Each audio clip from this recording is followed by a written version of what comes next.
Hello, everyone, and welcome to the first episode of this alternate history series.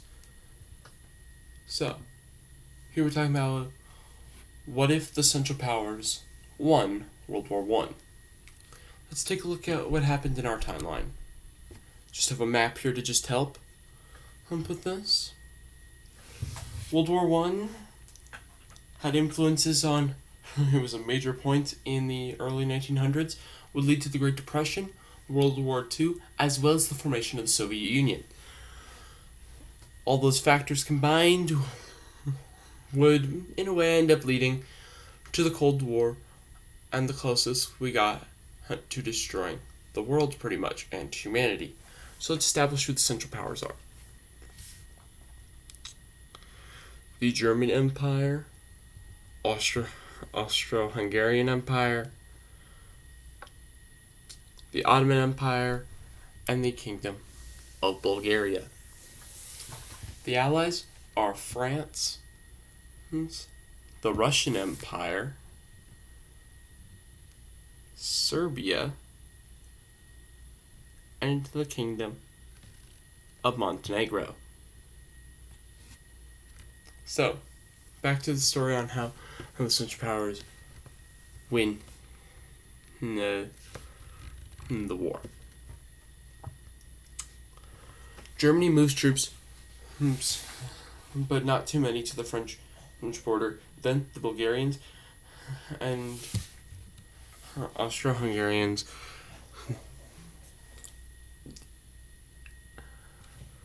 take out Serbia. Next, the Ottomans, Germans, Austro-Hungarians, and Bulgarians invade the Russian Empire from the west and south. After Russia lost the war, pretty much they moved their capital to Moscow. Once the invasion was over, the Treaty of Brest-Litovsk was signed by both sides, hence the Russians were out of the war. This time, the treaty would give independence to Ukraine, Finland, Poland, and the Baltic states. However, all these nations would become German puppet states. There were three other parties, and there were three other parts of the treaty. The first part was Germany would annex the Caucasus region and would be given Greece. The second was Bulgaria would annex Romania.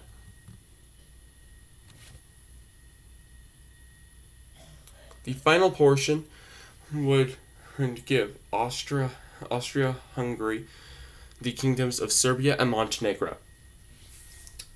Now the war would look towards the west, in roughly the year 1917.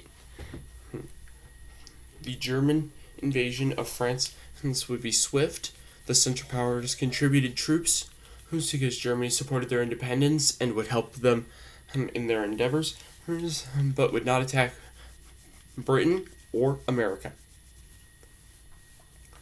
In the Treaty of Alsace-Lorraine, the French state would be hurt even more than World War II in our timeline. Germany would create puppet states in France. The French kingdom, going from Switzerland to the Belgians, so here.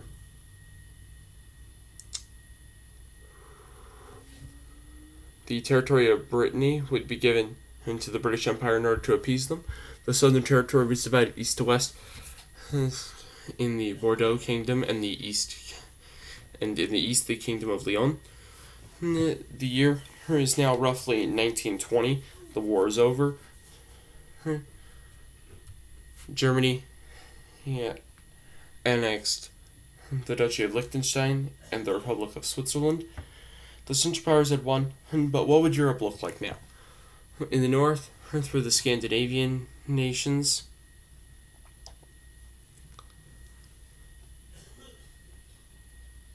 In Central Europe, it'd be an economic and military bloc run by Germany. In the south would be the kingdoms of Italy, Portugal, and Spain, along with the Ottoman Empire. In roughly the year 1921, the Ottoman Empire and the Austro-Hungarian Empire decided to dissolve the. They just decided to consolidate power by destroying the Kingdom of Bulgaria and dividing the region between them. However, Europe is not the entire world in this scenario. Africa would be shifted entirely. All of France's colonies were annexed by Germany, along with the Portuguese Empire. And Germany controls the Netherlands colonies, as well as Belgium's colony of the Congo. The Asian front would be complex. But I'll go from east to west explaining it roughly. Okay, so starting with the Middle East, the Ottoman Empire would be the force in the region. They would annex the unoccupied parts of the Arabian Peninsula. The other world power in the region is Persia, which is an ally of Britain. China would be controlled by warlords, and while certain ones were supported by Germany, Japan would be left alone due to it being a power in the Pacific that agreed to work with Germany that could check America and Britain. The East Indies would be annexed by Germany. However, in response to the German bloc around the world, a new alliance was formed in the ashes of the Entente. The Allies would remain in secret, and it would be discreet on who their members are, and who are fueling rebellions inside the German bloc. The official member states that still would not be disclosed to the world are the British Empire, the Russian Empire, the United States. Unofficial members: Kingdom of Italy, Kingdom of Leon, Belgium, Netherlands, along with the Scandinavian nations. The alliance is helping rebellions in other French nations and in the core of the German bloc. However, the alliance and its members are unknown to the world. If any nation tells any member, if any nation tells the enemy of any member or the existence of the alliance, they would be punished. This punishment depends upon the nation and what was said, but punishments can include a declaration of war, sanctions, or even expulsion from the Union of Nations, which was founded by Germany in order to prevent another great war, but also to keep an eye on non-bloc member states. There was another war brewing, though not starting a global war. It could become the next great war. Tension was brewing between the old Portuguese and Spanish colonies. Brazil wanted to become a superpower on the stage comparable to Germany, Britain, or America. However, what stood in Brazil's way was the South and Central America coalitions. The coalition is supported by the alliance, while Brazil's conquests are supported by the German bloc. The Union of Nations pretty much tried to reason for peace at their meetings in Berlin, Vienna, Istanbul, Rome, and Madrid. The official declarations of war would come roughly in 1924, with Brazil invading Argentina. And by the end of the year, the whole continent was at war except for Chile. The nation of Chile decided not to join the coalition due to alliances and trade with the German East Indies. Due to Germany controlling access to the Union of Nations, both Brazil and Chile were admitted. However, the South American coalition was not. No European nation was willing to assist. in the war in South America because America's industry was growing, and they were watching the hemisphere like an eagle. The nation was prepared to use the Monroe Doctrine at any point to justify an attack on a European nation. The American threat would start to push both the Germans to see them as a threat as well as the British.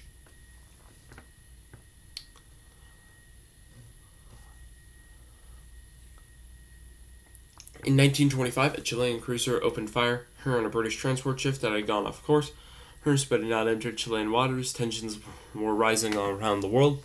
And the Americans, British, and Russians planned to announce their formal alliance at the UN conference on the summer solstice in Berlin. An alliance planned to be revealed here.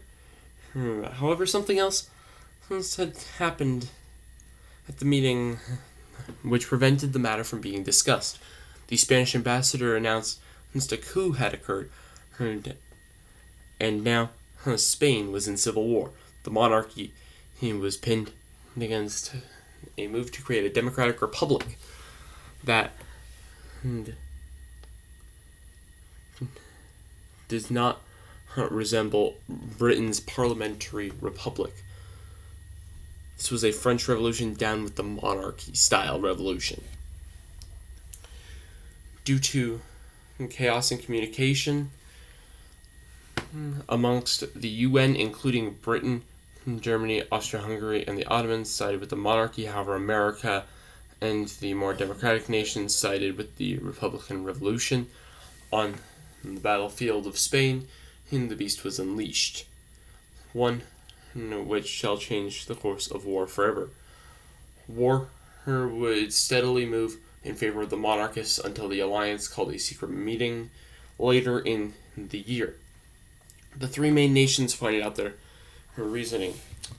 The British and Russians had violated the alliance's agreement and had joined the enemy, said the Americans.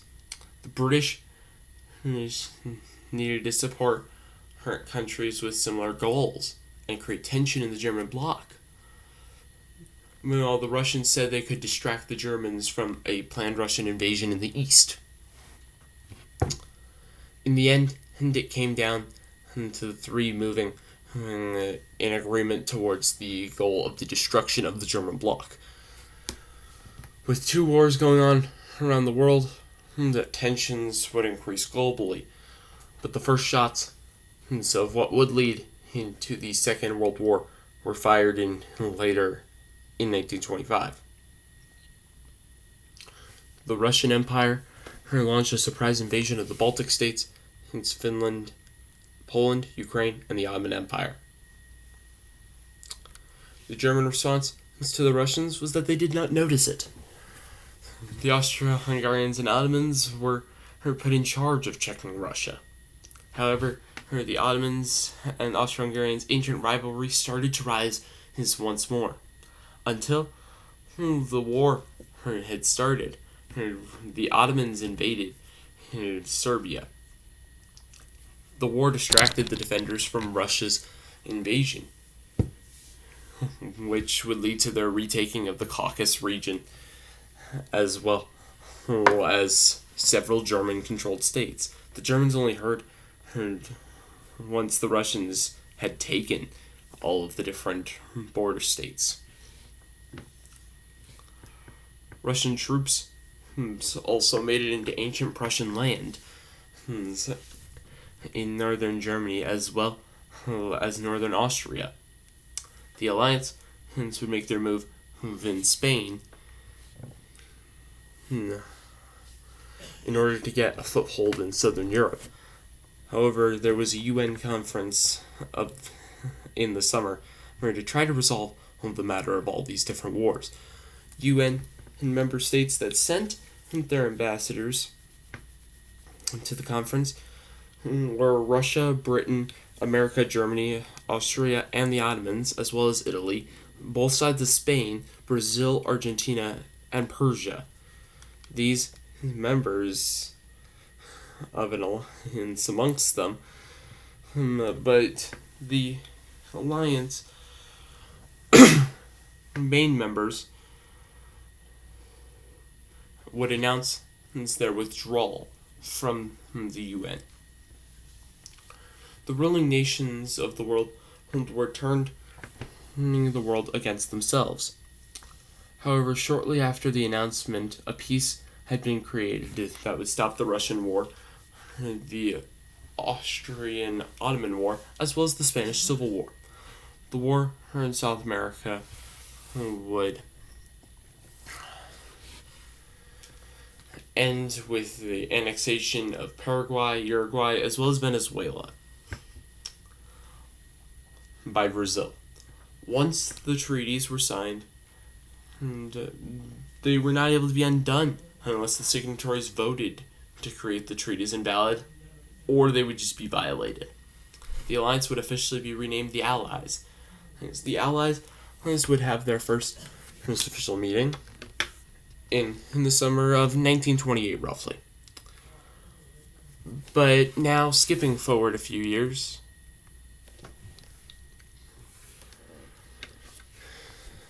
the first atomic weaponry would be tested in 1931. It would show a new weapon would come for this world.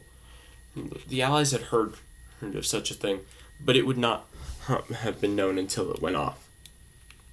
The Allies prepared to be hit, but surprisingly the first two attacks were on Vienna and Istanbul. The Germans had told their allies to stop fighting or they would be struck down, because they needed them to work together, but this only got them to fight each other. And just later, just early into the next year, the capitals of the majority of the European nations who were on the Allies would be hit with nuclear fire. Germany quickly reinvaded the vast majority of the area, retaking control. The world had unleashed a beast, and at the time no one could stop them. The United States of America had been trying to analyze information about the atomic weaponry that had been made, and it was dropped on the several allied nations. Congress authorized a new project in New Mexico to create our own bomb. And to use all captured German scientists and high command to be able to create such weaponry. The American atomic bomb would be set off just a few years later. However, Germany had complete control of most of continental Europe. The world was getting way more deadly. There were too many ways to be able to stop it. The most powerful nations were both younger than the ones who helped them grow. And now the United States and the German Empire squared off for another war. One that would be both hot and cold, with both nations' nuclear weaponry aimed and armed at each other. And the allies of the opponents. The clock ticked to 1 minute to midnight. The Second World War was over, and the Allies had been already knocked out of Europe. But this Cold War would also lead to another way. And the Allies would begin to restructure themselves. The US, Britain, the majority of South America, Russia were against Germany. All of these nations had weaponry that was strong. The four most powerful people on the globe were the Kaiser, the American president, the British king, and the Tsar of Russia. Their nations' militaries were the most powerful at the time. tensions were rising. And even though some of the nations of the globe would want peace, others wanted war, and they would get what they wanted. The military-industrial complexes were growing. And the Allies sadly could not stay together. And with the Allies shattered, because of the Russians, which were attacking civilian populace, even of the enemy. Third World War would be not a two-sided war, but a three-sided war. It would become a three-sided war because a revolution had begun in Russia. A communist revolution led by three people: Vladimir Lenin, Leon Trotsky, and Joseph Stalin. They wished to impose, you could say, a union of socialists.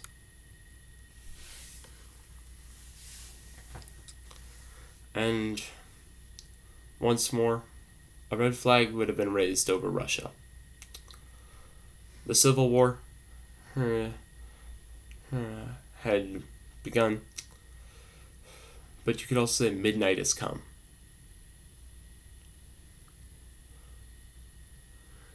The German Empire, America, and Britain announced that unless the Tsar was not put back in power, there would be another war. But since the Bolsheviks wished to remain in power, they would not release the Tsar. War had begun as the Kaiser's armies now marched into the Soviet Union, which was made up of nations all centered around Russia.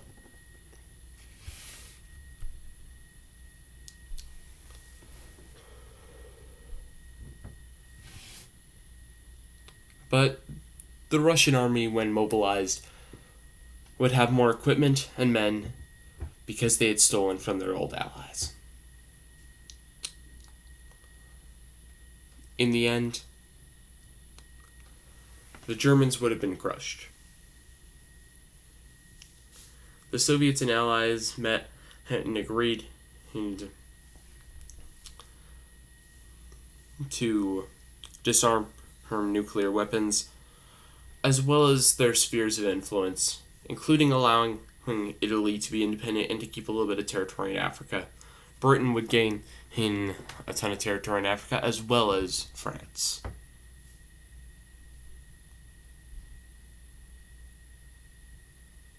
So, please make sure to like, subscribe, and ring the bell for notifications. This is Crispy History, out.